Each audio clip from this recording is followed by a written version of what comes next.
Finally solo সিকোয়া blood লাইনে join করতে বাধ্য হলো। সো গাইস, আজকের মানডে নাইট রটি শেষ হয়ে গেছে। কি হলো আজকের মানডে নাইট রতে সমস্ত কিছুই থাকবে আজকের এই ভিডিওতে। আজকের মানডে নাইট র শুরুতে আমরা সোলো সিকোয়াকে অডিয়েন্সদের মধ্যে দেখতে পাই।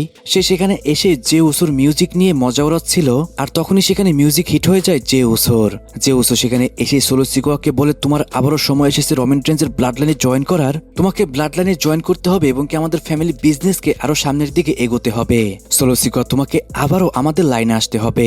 এইটা শুনে সোলো সিকোয়া বলে, লাইনে আসতে হবে? তুমি কি আগের থেকেই লাইনে ছিলে? তুমি ছিলে একজন ওয়ার্ল্ড চ্যাম্পিয়ন, তুমি রয়্যাল রাম্বল উইন করেছো এবং কি রেসলমেনিয়াতে গান্থারকে হারিয়েছো, আর এখন বর্তমানে তুমি একজনের লাইনে কাজ করছো। এখনো যদি তোমার থিম সংটি প্লে করা হয়, অডিয়েন্সরা খুশিতে পাগল হয়ে যায়। আমি আর কখনোই তোমাদের ফ্যামিলিতে যাব না। এটা শুনে জে উসো বলে, তোমাকে আমরাই তৈরি করেছি, এই ব্লাড লাইন না থাকলে তুমি ডাব্লিউডাব্লিউই তে থাকতেই পারতে না। আজকে রাতেই তোমার সাথে আমার একটা ম্যাচ হবে। এই ম্যাচের মধ্যে যদি আমি উইন করি, তাহলে তোমাকে ব্লাড লাইনে আবারও জয়েন করতে হবে। এটা শুনে সোলো সিকোয়া বলে, ঠিক আছে জে উসো, আমি তোমার চ্যালেঞ্জকে অ্যাকসেপ্ট করছি, কিন্তু যদি আমি এই ম্যাচটার মধ্যে উইন করে যাই, তাহলে একটাই শর্ত থাকবে, তোমরা কখনোই আমার পিছনে আর আসতে পারবে না। গাইস, এরই মাধ্যমে কিন্তু আজকের মানডে নাইট রতে জে উসো ভার্সেস সোলো সিকোয়ার মধ্যে একটি 1-on-1 ম্যাচ কনফার্ম হয়ে যায়। এই ম্যাচের মধ্যে যদি জে উসো উইন করতে পারে, তাহলে সোলো সিকোয়াকে বাধ্য হয়ে হলো ব্লাড লাইনে আবারও জয়েন করতে হবে। তারপর আমরা ব্যাকস্টেজে ব্লাড লাইনকে দেখতে পাই। সেখানে জেকব ফাটক অনেক রেগেছিল জে উসোর ওপর, কারণ জে উসো ওটিসির অনুমতি ছাড়াই এই ম্যাচটা কনফার্ম করেছে। জেকব ফাটক জে উসোকে বলতে থাকে, তোমার এতটাও ক্ষমতা হয়নি যে তুমি ওটিসির ওপরে গিয়ে ডিসিশন নিবে। জে উসো বলে, আমি আমার অবস্থান জানি, আমি আমার ফ্যামিলির জন্য এই সমস্ত কিছু করছি, আর আমি আজকে অবশ্যই সোলো সিকোয়াকে হারাবো আর তাকে আবারও ব্লাড লাইনে ফিরিয়ে আনবো।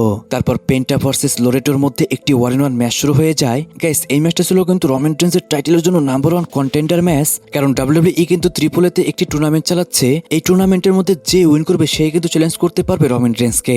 সামনে মেক্সিকো সিটিতে একটি মানডে নাইট র হবে। সেই মানডে নাইট রতেই কিন্তু রোমান রেঞ্জকে ফেস করবে এই নাম্বার 1 কন্টেন্ডার লোরেটো এবং কি পেন্টার মধ্যে। আজকে যে ম্যাচটি হয়, এই ম্যাচটির মধ্যে আমরা অসাধারণ রেসলিং দেখতে পাই।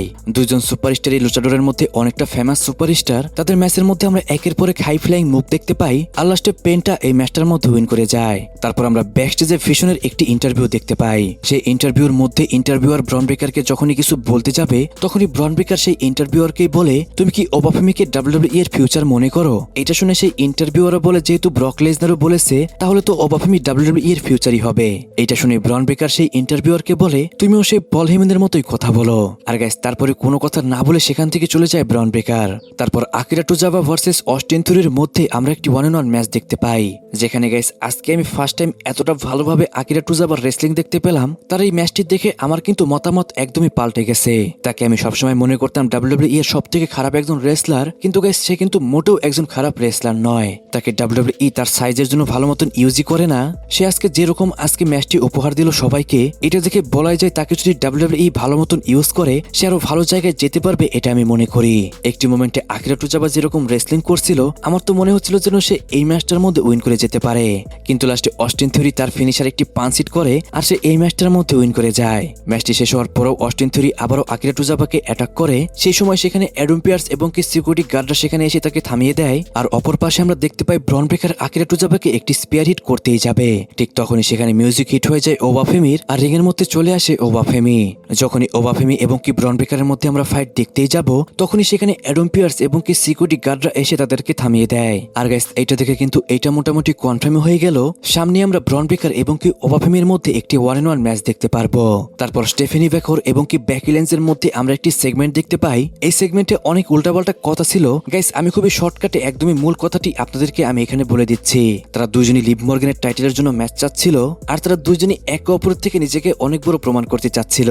একটি মোমেন্টে স্টেফেনি বেকর সেখান থেকে চলে যাচ্ছিল। স্টেফেনি বেকর যখন র্যাম্পের ওইখানে দাঁড়িয়েছিল, তখনই পিছন দিক থেকে এসে লিভ মর্গান বেকি লিঞ্চকে অ্যাটাক করে, কিন্তু বেকি লিঞ্চ আজকে একদমই রেডি ছিল। সে লিভ মর্গানকে মেরে রিং থেকে ভাগিয়ে দেয়। ঠিক তখনই স্টেফেনি বেকরের সাথে বেকি লিঞ্চের একটা ফেস অফ আমরা দেখতে পাই, যার মাধ্যমে এটা আবারও কনফার্ম হয়ে গেল তাদের মধ্যে আমরা কোনো 1-on-1 ম্যাচ দেখতে পারবো না, তাদের মধ্যে আমরা একটি ট্রিপল থ্রেট ম্যাচই দেখতে পারবো। তারপর ড্রাগন লি ভার্সেস ডমিনিক মিস্টিরিওর মধ্যে একটি 1-on-1 ম্যাচ শুরু হয়ে যায়। গাইস, এই ম্যাচটা কিন্তু অসাধারণ একটি ম্যাচ ছিল, বলতেই হবে। এই ম্যাচের মধ্যে যেরকম রেসলিং হচ্ছিল, বলা যায় অসাধারণ একটি রেসলিং ম্যাচ হয় এটি। ম্যাচের মধ্যে ড্রাগন লি উইন করে যায়। ঠিক তখনই ড্রাগন লিকে অ্যাটাক করে বিগ ক্যাশ ড্রাগন লিকে অ্যাটাক করে ডিস্ট্রয় করে দেয়। তখনই সেখানে জোভান এভান্স আসে, কিন্তু বিগ ক্যাশ জোভান ইভানকেও ডিস্ট্রয় করে দেয়। গাইস, বিগ ক্যাশকে যেভাবে বুক করছে ডাব্লিউডাব্লিউই, এখনো বলা যাবে না তার সাথে ফিউচারে কি হবে, কিন্তু মোটামুটি এই পর্যন্ত দেখে মনে হচ্ছে ডাব্লিউডাব্লিউই এই পর্যন্ত তাকে ভালোই বুক করতে পেরেছে। কারণ তার যে সাইজ, তাকে যদি ডাব্লিউডাব্লিউই উইক দেখায় তাহলে কিন্তু তার জন্য খুব একটা ভালো হবে না। গাইস, ব্যাকস্টেজে আমরা একটা জিনিস বারবারই আজকে দেখতে পাচ্ছিলাম, এল নাইট বারবারই ইন্টারভিউ দিচ্ছিল আর সে বারবার রমান রেন্সকে চ্যালেঞ্জ করতে চাচ্ছিল। ইন্টারভিউয়ারও তাকে বলছিল যে রমান রেন্স মেক্সিকোতে যে ফাইট করবে সে ত্রিপলের সুপারস্টারের সাথে ফাইট করবে। এইটা শুনেও এল নাইট মানতেই পারছিল না, সে বারবারই চাচ্ছিল রমান রেন্সকে ফেস করতে।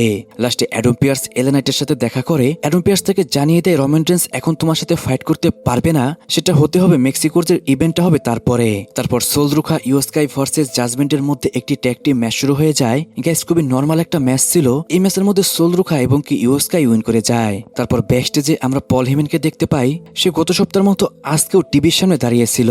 তার সাথে ব্রন ব্রেকার দেখা করতে আসে। ব্রন ব্রেকারকে দেখে পল হেমেন খুবই অস্বাভাবিকভাবে অ্যান্সার দিচ্ছিল। ব্রন ব্রেকার পল হেমেনকে বলে, তুমি কি ওবাফেমিকে ডাব্লিউডাব্লিউই এর ফিউচার মনে করো?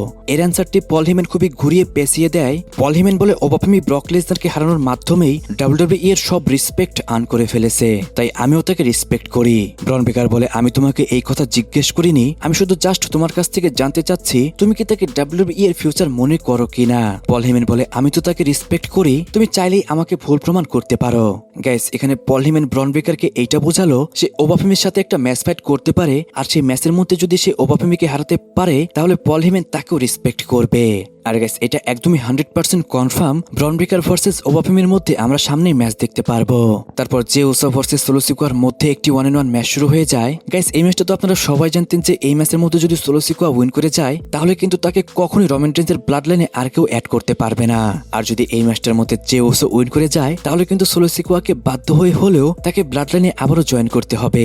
ম্যাচটি তো রেসলিং ওয়াইজ মোটামুটি ভালোই হয়। ম্যাচের মধ্যে একটি মোমেন্টে জিমি উসো ইন্টারফেয়ার করতে চলে আসে, যে জিনিসটা সত্যি একটু শকিং ছিল, কারণ জে উসোকে আমরা সচরাচর দেখতে পাই না সে কারো হেল্প নিয়ে ম্যাচের মধ্যে উইন করে, কিন্তু আজকে জিমি উসো তাকে হেল্প করতে সেখানে এসেছিল।